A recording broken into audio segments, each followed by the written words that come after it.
debuted on AEW. And wow. He had his promo on Friday on Rampage. He then had another promo this past Wednesday on Dynamite.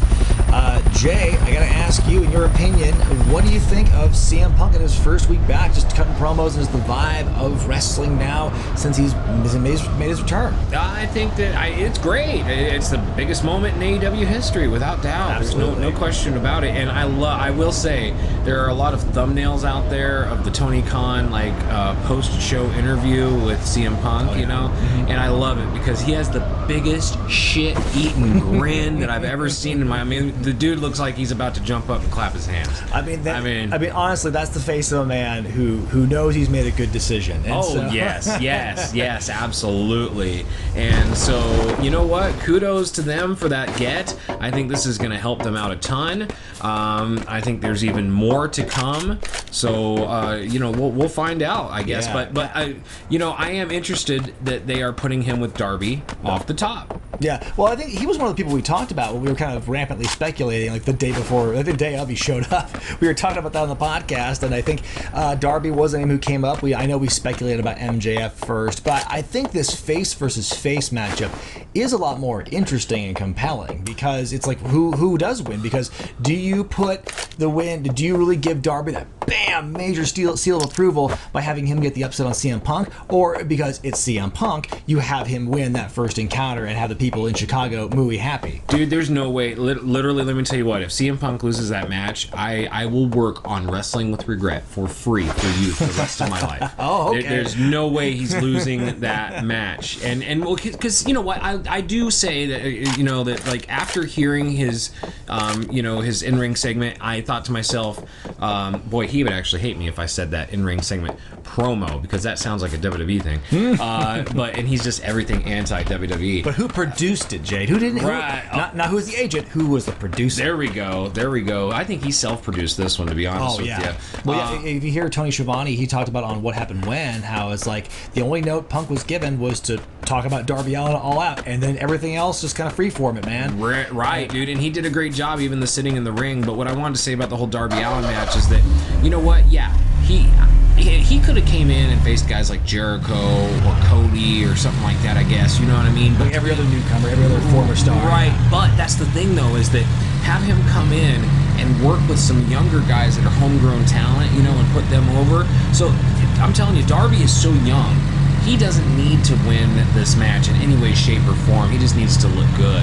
He's already getting the rub from Sting. So what do I think is going to happen? I think CM Punk's going to do his best to make Darby look like a star. I love the fact that CM Punk said, I see myself as a 15-year-old kid watching Darby Allin and saying, that's my favorite wrestler. And I can totally see that because they're both straight edge guys. They're both kind of wild, Yeah, they're unpredictable. They're unconventional. They've always kind of done things their own way.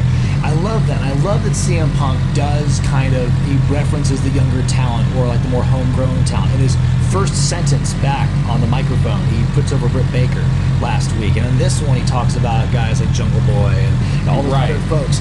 And so what I said actually in this week's AEW review, which actually I just literally published as we were talking, because I was uploading it this morning, was I hope it's not just lip service. I hope he's not just saying that to get a pop and get goodwill, and then he's booked in a position where he never really interacts with them. Right. Because, it's one thing to say it, it's another thing to actually do it. And I would love to see CM Punk interact with a wide swath of talent, not just, the established guys, but also the younger people like he talked about. So, I hope it's not just lip service. I hope that after Darby, there's more opportunities for those kind of things to happen. I think he'd be a great guy for that. But it's a matter of just I want to wait and see. Yeah, well, let's hope that list comes true, just like Fernando's last list of opponents did. Because that was, as you saw, he had that list of a few guys he wanted to go out with, and he got all those matches. So if this is the list of guys that CM Punk wants to work with, hey, let's see it. And you know what? Honestly, CM Punk doesn't need the belt. For him, I do like the story that he presented this week about how he wants to see. It's not about seeing if Darby Allin can do it. It's seeing if CM Punk can keep up with the boys. So I do think that maybe these first few guys that he just referenced will be guys that definitely don't need to beat him because they're future stars, but he can elevate them and make them look like they could beat him. Yeah. Which puts them over years from now, even, you know, as young up-and-comers. So kind of in a position of what Christian Cage is as well, where he's like the wily veteran who's coincidentally also been gone for a long time in wrestling, but he has something to prove and he wants to show he can run with the young guns and stuff like that. So I think there's a lot of meat on the bone for that for Punk, for sure. And you're right, he does not need to ever hold a championship as far as I'm concerned. If the opportunity presents itself and it'll draw money, sure, as with anyone, but I think that he could be a guy just going to be in that position of, there's someone to like get other people over, but also he's Teflon.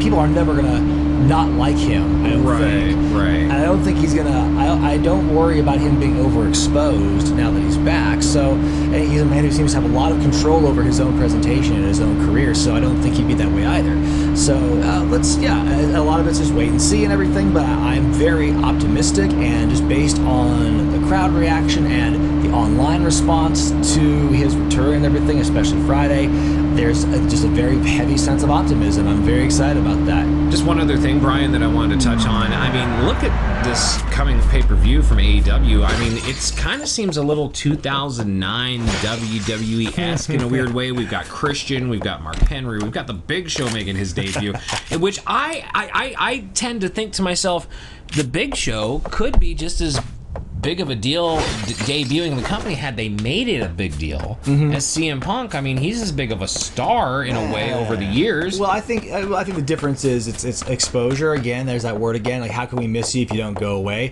Big Show has been a presence in wrestling on and off for years. Well, Punk's been gone for 7 years, and so I think, and also Big Show is like there's not that many more like exciting, captivating Paul White matches left to give.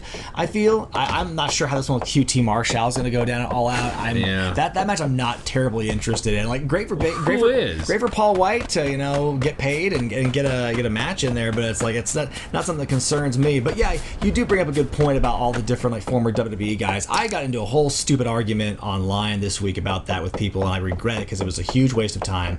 The whole idea of the argument that AEW is just hiring ex-WWE guys and it's TNA 2.0 and everything. I don't agree with that. There's so many things. I think every circumstance is different. I think it's a case-by-case thing. But honestly, the idea of, because these people work for these old companies, that is somehow a detriment to the company that's taking them. Or the AEW is taking these established stars and just taking what other people have done to build them up. As opposed to, say, for example, like WWE, when they took all these mid-card guys in the mid-90s and turned them into stars, like Triple H and like Steve Austin and people like that. Yeah. But I mean, the idea of people going from one company to another is a practice that's been happening since like the national expansion of the 80s. Oh, right. Absolutely. So it's been people criticizing companies for taking other stars. That's one of the silliest arguments you can make in wrestling now, especially because you got to work somewhere, and like WWE has created this inflated market with all these former wrestlers, all these wrestlers of theirs they've hoarded and now are sloughing off in releases. Right. So where else? What are you gonna do with them? Do you want them to retire or die just because they got fired? No, absolutely not. What I would say is just they need to be cautious of who they take on and the positions they're going to have in the company, because I think what the problem is right now is that there's so many new guys, whether Christian still is kind of new in my opinion, even though he's not necessarily. It's new because he's been gone for so long, so there's a novelty. Yes, there's that novelty. You've got the Big Show coming in, you've got maybe Daniel Bryan. I mean, who knows, maybe Bray Wyatt or Braun Strowman will show up. Yeah, I don't know if you caught this, but apparently people have been making a lot of these little notes that Punk has been writing on the soles of his shoes. Have you noticed this? Apparently on Friday he wrote the letters AC on the heel of his shoe, and then apparently this week on Dynamite he had the letters BW. So I don't know, and I don't know the validity of those pictures. I don't know if they're Photoshop and people are just being really sneaky online or what. But that seems to be the theory, or the theory floating around right now, is that he's leaving little hints. He even hinted at Bryan Danielson in this promo on Wednesday too. There's this idea that it's one of those things where people are mad at AEW for breaking their promises. There was a whole idea of the sports-centric presentation or whatever that meant, and now fans are like, they're not doing that. So it's the rankings too, and I think that's part of CM Punk also not coming in and just going right to the world titles because he has 0 ranking. Right. But not only that, you've also got this perception that, well, AEW said from the beginning they weren't going to hire a bunch of WWE guys. And so because they have hired some of them, now it's, oh, they broke their promise again, this and that. Like, they didn't say they were never going to hire them. And they said they weren't going to take just anybody from WWE. It's just one of those things where, again, the market has just been flooded with former talent from WWE, and they gotta work somewhere. So they're gonna, and if they can make money with them, and if they can draw a crowd with them, they're gonna take them. It just seems like it's sound business. I don't know. I can never fault a promoter for like passing up on like an easy like money making star. It doesn't make any sense to me when people criticize that. Right. No, I completely get that from the standpoint of someone who's promoted shows before. So that totally makes sense. What I would just say is that they need to be cautious. They should be. Absolutely. And I don't want it to be just another WWE rehash either. I don't want that either. But I think that what AEW does is they do a nice blend of like the people you know and the people you don't know.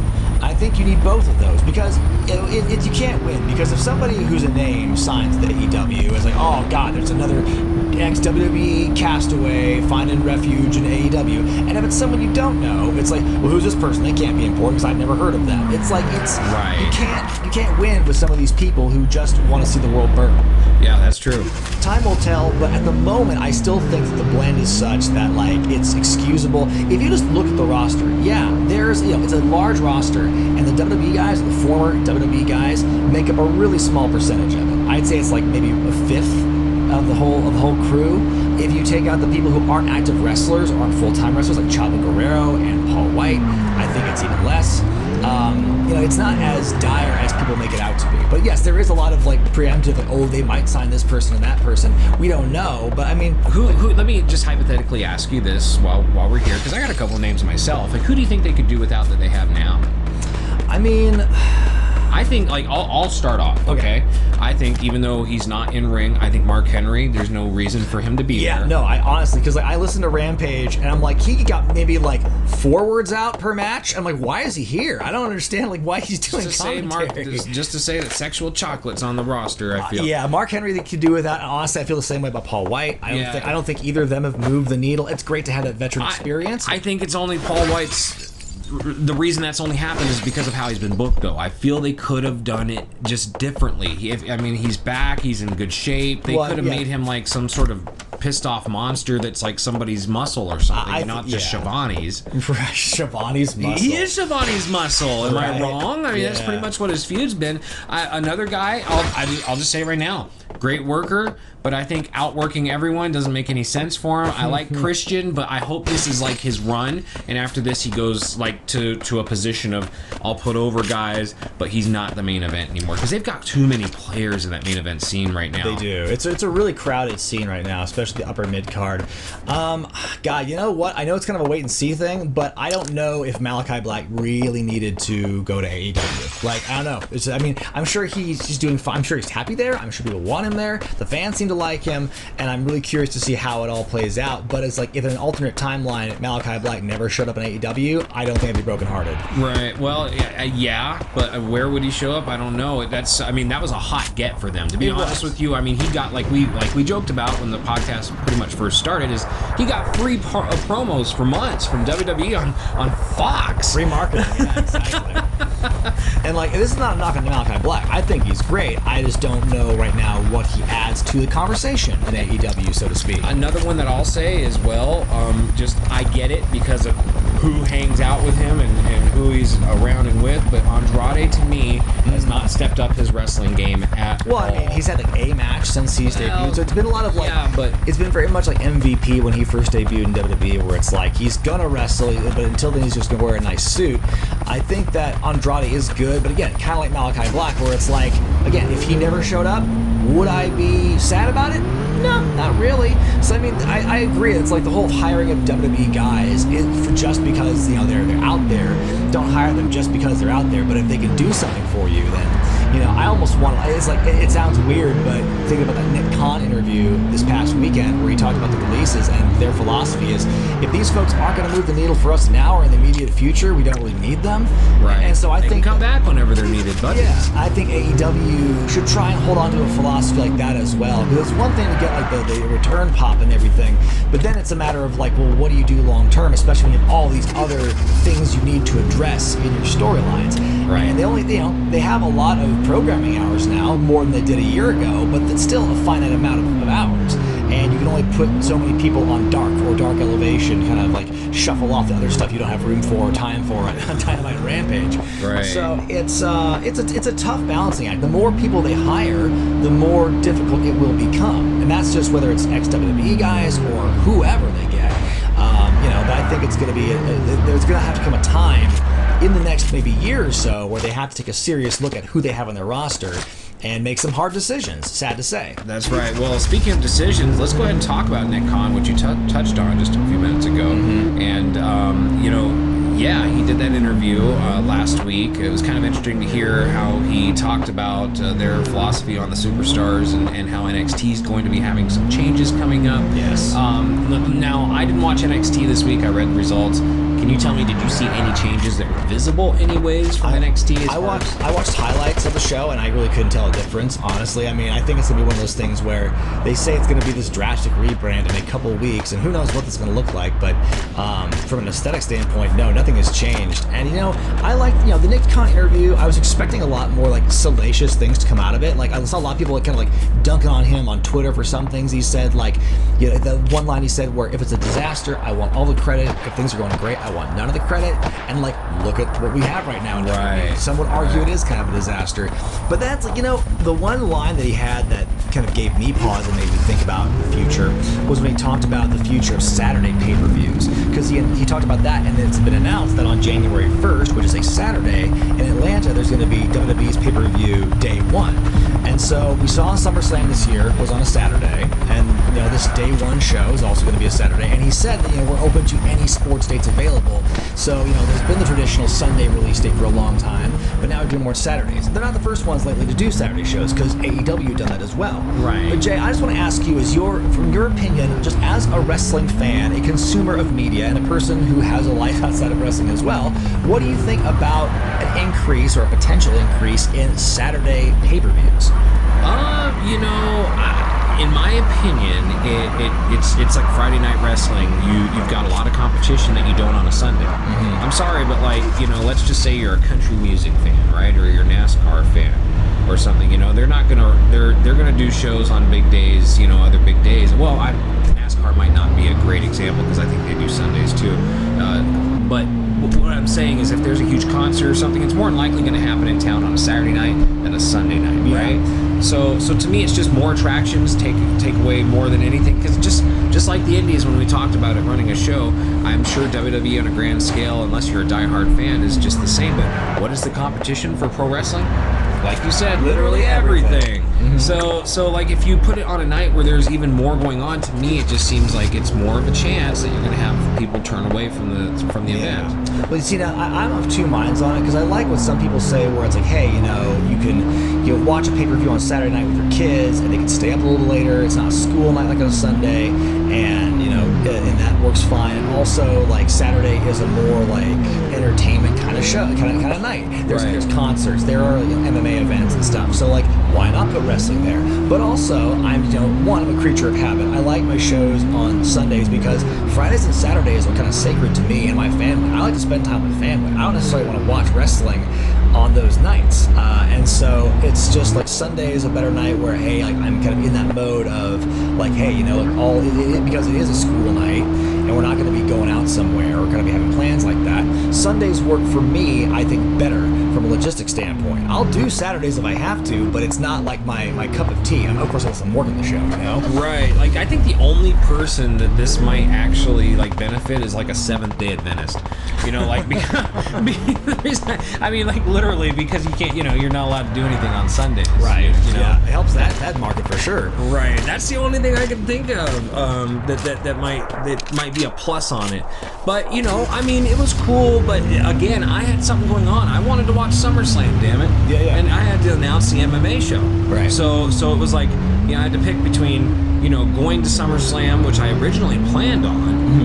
Like I do most of those events, and spending money or staying in town and getting money. So also, like I said, I'm a creature of habit. I'm used to pay-per-views being on Sundays. MVP even said in his promo on Monday that, this happened on Sunday. No, it happened Saturday, MVP. But I can't blame you for that, because we all kind of assume, we all kind of make that connection, and so that would be hard to do as well. I think is to kind of retrain or to remind fans the dates are a little different, especially if you're not consistently running Saturdays. If you do like a Saturday show every 3 or 4 months, that's going to be really hard for people to remember, I think. Right, yeah, no, it will be. It'll throw things off. But then again, I mean, if the city's right and the pay-per-view's right and they've got a chance to make some money off of it or do a network special or whatever the heck it is they're called now, a peacocking. A peacock feather. A special peacock, golden peacock feather for you. It's day 1 from Atlanta, Georgia. That's right. So, golden feathers, crown jewels, all sorts of crazy things going on there. Yeah. Anyways, but yeah, so that being said, I don't know. I just think that it's a weird move because you've got the competition. Right. It just feels more competitive and more like stuck for time on a Saturday. Like as you've been hearing us talk, folks, there's more things happening.